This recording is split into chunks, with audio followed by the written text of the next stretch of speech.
আৰু এটা নতুন জবৰ নটিফিকেশ্যন লৈ আহিছোঁ যিসকলে আসাম গভৰ্ণমেণ্টৰ যিকোনো চাকৰিৰ বাবে প্ৰিপেৰেশ্যন কৰে আৰু যিসকল বিটেক হয় মানে ইঞ্জিনিয়াৰ হয় তেওঁলোকে আটাইতকৈ অপেক্ষা কৰা আমাৰ চাকৰিকেইটা হ'ল এছিষ্টেণ্ট ইঞ্জিনিয়াৰৰ যিকেইটা জব হয় তো এতিয়া PhDৰ আণ্ডাৰত APSCয়ে এছিষ্টেণ্ট ইঞ্জিনিয়াৰিঙৰ পোষ্ট আকৌ উলিয়াই দিছে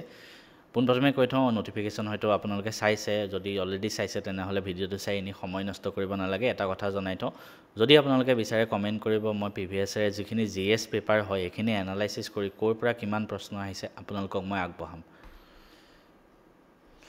তো নেম অফ দ্য পোষ্ট কি এছিষ্টেণ্ট ইঞ্জিনিয়াৰ হয় আৰু চিভিলৰ আছে মেকানিকেলৰ আছে কেমিকেল ইঞ্জিনিয়াৰিং তিনিটা ডিপাৰ্টমেণ্টৰ বাবে আহিছে under public health engineering department PHCD বুলি যোনটো কয়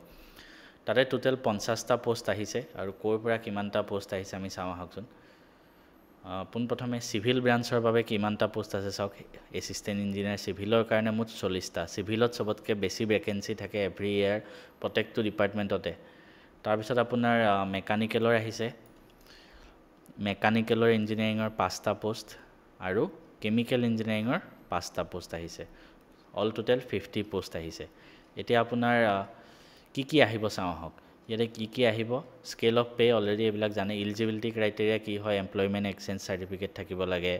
ইণ্ডিয়ান চিটিজেন হয় এইখিনি চবেই জানে education qualification this is the important thing B বা বিটেক হ'ব লাগিব স্পেচিফিকেলি ইন চিভিল মেকানিকেল বা chemical engineering from any institute recognised by AICTE so' AICTEৰ আণ্ডাৰত যিকোনো ইনষ্টিটিউট ৰিকগনাইজড হোৱা যিকোনো ইনষ্টিটিউটৰ পৰা আপোনালোকে বিটেক বা BE মানে ইঞ্জিনিয়াৰিং হ'ব লাগিব বা বেচেলৰ অফ ইঞ্জিনিয়াৰিং বা বেচেলৰ অফ টেকন'লজি থাকিব লাগিব মানে যিকোনো NIT হওক IIT হওক আসাম ইঞ্জিনিয়াৰিং কলেজ হওক বা প্ৰাইভেট ইঞ্জিনিয়াৰিং কলেজ হ'লেও হ'ল যিবিলাক AICTEৰ আণ্ডাৰত আছে যিকেইটা ব্ৰাঞ্চৰ জব ওলাইছে অভিয়াছলি সেইকেইটা ব্ৰাঞ্চৰ পৰা আপুনি পাছ কৰা হ'ব লাগিব ঠিক আছে এজ লিমিট হ'ল 21ৰ পৰা 38 লিমিটলৈকে এজ আছে বাকী কিছুমানৰ ৰিলেক্সেশ্যন আছে ফুল নটিফিকেশ্যনটো আপুনি APSCৰ ৱেবছাইটত চাই ল'ব যদি লাগে ডেছক্ৰিপশ্যনত মই আমাৰ লিংক আছে টেলিগ্ৰাম চেনেলৰ তাতে আপুনি পাই যাব ঠিক আছে মষ্ট ইম্পৰ্টেণ্ট থিং ইজ 15 ছেপ্টেম্বৰৰ পৰা ফৰ্ম ফিল আপ আৰম্ভ হ'ব আৰু 14 অক্টোবৰলৈকে থাকিব গতিকে যিমান সোনকালে পাৰি আপুনি ফৰ্মটো ফিল আপ কৰি ল'ব আৰু ফৰ্ম ফিল আপৰ ফিজ হ'ল জেনেৰেলৰ বাবে 250 প্লাছ প্ৰচেছিং চাৰ্জ মানে 297 OBCৰ বাবে 197 আৰু SC ST PWD 47 তাৰপিছতে আপোনাৰ হাউ টু এপ্লাই এইখিনি বস্তু আছে এইখিনি হয়তো আপোনালোকে চাইছে আৰু এক্সামৰ বিষয়ে এতিয়া হয়তো কোৱা নাই সিলেকশ্যন প্ৰসেস ঠিক আছে সিলেকশ্যন প্ৰসেসটো আমি চাওঁ আহকচোন কিবা কৈছে নেকি ডাইৰেক্ট ৰিক্ৰুটমেণ্ট হ'ব সিলেকশ্যন প্ৰসেসটো বেলেগ এটা কে দেখাব বুলি কৈছে কিন্তু অলৰেডি যেনেকৈ সিলেকশ্যন হৈ থাকে হেনেকৈ হিচাপতে প্ৰত্যেক বছৰে হয় যদি প্ৰিভিয়াছ ইয়াৰ কুৱেশ্যন লাগে বা এনি হেল্প লাগে মোৰ পৰা কমেণ্ট কৰিব মই আপোনালোকক প্ৰত্যেকটো বস্তু গোটাই দিবলৈ 100% নিজৰ পৰা চেষ্টা কৰিম থেংক ইউ এইটো চাই আছে তেওঁলোকৰ বাবে জনাই দিওঁ যে আপোনালোকে যিকোনো গভৰ্ণমেণ্ট এক্সামৰ যদি প্ৰিপেৰেশ্যন কৰি আছে সেয়া লাগিলে আসাম গভৰ্ণমেণ্ট জবেই হওক বা SSC CGL বেংকিং চবৰ কাৰণে আমাৰ এটা টেলিগ্ৰাম চেনেল আছে ডেডিকেটেড আসাম জব হাব ডেছক্ৰিপশ্যনত লিংক আছে তাত মই ডেইলি ৰিডিং কম্প্ৰেহেনশ্যনৰ আপোনালোকক RC কুৱেশ্যন দি মানে পেৰাগ্ৰাফ দিওঁ নিউজ পেপাৰ আৰ্টিকেল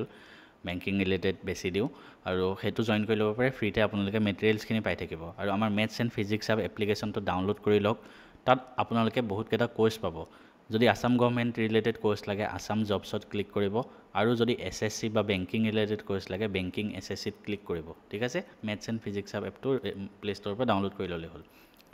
আপুনি যদি আসাম গভৰ্ণমেণ্ট বা SSC এনেকুৱা ধৰণৰ পৰীক্ষাৰ কাৰণে পঢ়ি আছে সবতকৈ বেছি কি লাগে আমাক জেনেৰেল ষ্টাডিজ মানে জেনেৰেল এৱাৰনেছৰ গোটেইখিনি বস্তু লাগে তো তাৰ কাৰণে মই এটা গভৰ্ণমেণ্ট এক্সাম মহাবাণ্ডল বুলি এটা লৈ আহিছোঁ PDF কোৰ্চ কমপ্লিট পেকেজ থাকিব ইয়াতে আপুনি এইখিনি চালে বেলেগ PDF বা প্ৰেক্টিছ মেটেৰিয়েল একো নাচালেও হ'ল ঠিক আছে তো ইয়াত আপোনালোকে টোটেল অলমষ্ট 30,000 MCQ পাই যাব 30,000 ভাবক 30,000 MCQ প্লাছ থিয়ৰি পাই যাব এভৰি ছাবজেক্ট ঠিক আছে তো কি ছাবজেক্ট আছে মই যদি একবাৰ আপোনালোকক দেখাই দিওঁ আপোনাৰ 100 ৰিডিং কম্প্ৰেহেনশ্যন সেট আছে 1000টা পাজল সিৰিজ আছে ৰিজনিঙৰ কাৰণে জেনেৰেল এৱাৰনেছৰ থিয়ৰি 18টা ফাইল এই 18টা ফাইলত আপুনি হিষ্ট্ৰী জিঅ'গ্ৰাফি পলিটিকেল সায়েন্স আৰু কম্পিউটাৰ সায়েন্স এভৰিথিং যিখিনি জেনেৰেল এৱাৰনেছত আহে এভৰিথিং পাই যাব তাৰপিছত এইখিনিৰ ওপৰত PYQ প্ৰিভিয়াছ ইয়াৰ কুৱেশ্যন কি আহিছিলে প্ৰত্যেক টপিকৰ, সেয়া লাগিলে হিষ্ট্ৰী হওক, জিঅ'গ্ৰাফী হওক, পলিটিকেল চায়েন্স হওক, ইকনমিক্স হওক, ইণ্ডিয়ান জিঅ'গ্ৰাফী, যিয়ে নহওক, আৰু তাৰ ডিটেইল সলিউশ্যন। PYQটো আছে, এটাৰ ডিটেইল সলিউশ্যন। এই গোটেইখিনি টোটেল 30,000 মান MCQ আছে, ঠিক আছে। ঠিক তেনেকৈ মেথছৰো প্ৰিভিয়াছ ইয়াৰ কুৱেশ্যন যিমান আহিছে, SSC হওক, আছাম গভৰ্ণমেণ্টত হওক, বেলেগ গভৰ্ণমেণ্ট এক্সামতে হওক, প্ৰত্যেকটো চেপ্টাৰ ৱাইজ ধুনীয়াকৈ কুৱেশ্যন প্লাছ তাৰ সলিউশ্যন। কম্পিউটাৰ নলেজৰ PDF আছে ধুনীয়াকৈ, ৰিজনিঙৰো তেনেকৈ আগতে যিমান আহিছে তাৰ PYQ প্লাছ সলিউশ্যন। আৰু জেনেৰেল ইংলিছতো আপুনি জেনেৰেল ইংলিছৰ 14টা চেপ্টাৰৰ previous year question plus solution গোটেইখিনি 30,000 MCQ, জাষ্ট 499 ৰুপিজ আপুনি লাইফ টাইম ভেলিডিটিত পাই যাব PDF, ঠিক আছে। ধুনীয়াকৈ ডাউনলোড কৰি আপুনি পঢ়ি থাকিব পাৰি যিকোনো এক্সামৰ কাৰণে এইটো মষ্ট ইম্পৰ্টেণ্ট মেটেৰিয়েল হয়। আৰু এইটো লৈ ল'লে বেলেগ PDF বা কিতাপ পঢ়াৰ দৰকাৰ নাই। এতিয়া আহোঁ মেথছ এণ্ড ৰিজনিঙৰ কথালৈ। মেথছ এণ্ড ৰিজনিং মই নিজে যিহেতু পঢ়াব পাৰোঁ, মই GK পেপাৰখিনি পঢ়োৱা টান হয়, সেইটো কাৰণে মই PDF প্ৰভাইড কৰিছোঁ, বিচাৰি উলিয়াই। মেথছ এণ্ড ৰিজনিং মই নিজে ভিডিঅ' আকাৰে আপোনালোকক পঢ়াই দিছোঁ, প্ৰত্যেকটো চেপ্টাৰ, ঠিক আছে। প্ৰত্যেকটো চেপ্টাৰ ভিডিঅ' লেকচাৰ আছে, 35টা ভিডিঅ', মেথছ আৰু ৰিজনিং মিলাই 35টা, ঠিক আছে। তাৰপিছত আপোনাৰ প্ৰেক্টিছ পেপাৰখিনিতো পাবই, আগৰ যিটো কোৰ্চত প্ৰেক্টিছ পেপাৰ থাকিব মেথছৰ আৰু ৰিজনিঙৰ, চেপ্টাৰ ৱাইজ অলমষ্ট দুইটা মিলাই আপোনাৰ 10,000 মান MCQ থাকিব, ঠিক আছে। PYQ প্ৰিভিয়াছ ইয়াৰ কুৱেশ্যন প্ৰত্যেক এক্সামৰ, তাৰ সলিউশ্যন চেপ্টাৰ ৱাইজ। ইয়াৰ উপৰি 1000টা পাজল চিৰিজ ইয়াতো দি দিছোঁ। মেথছৰ মক টেষ্ট থাকিব, মক টেষ্ট মানে আপুনি এক্সামত দিয়া নিচিনাকৈ এটেম্প কৰিব পাৰিব। ৰিজনিঙৰ মক টেষ্ট থাকিব। তাৰপিছত প্ৰিভিয়াছ ইয়াৰ কুৱেশ্যনবিলাক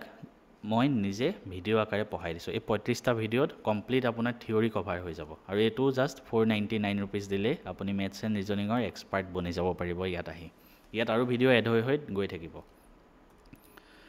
তাৰপিছত ইংলিছৰ ছাবজেক্টটো যদি এক্সট্ৰাকৈ ল'ব বিচাৰে, ইংলিছৰ পঢ়োৱা নাই, এইটো PDF কোৰ্চ হয়। যিখিনি ক'লোঁ মই ইংলিছৰ 14টা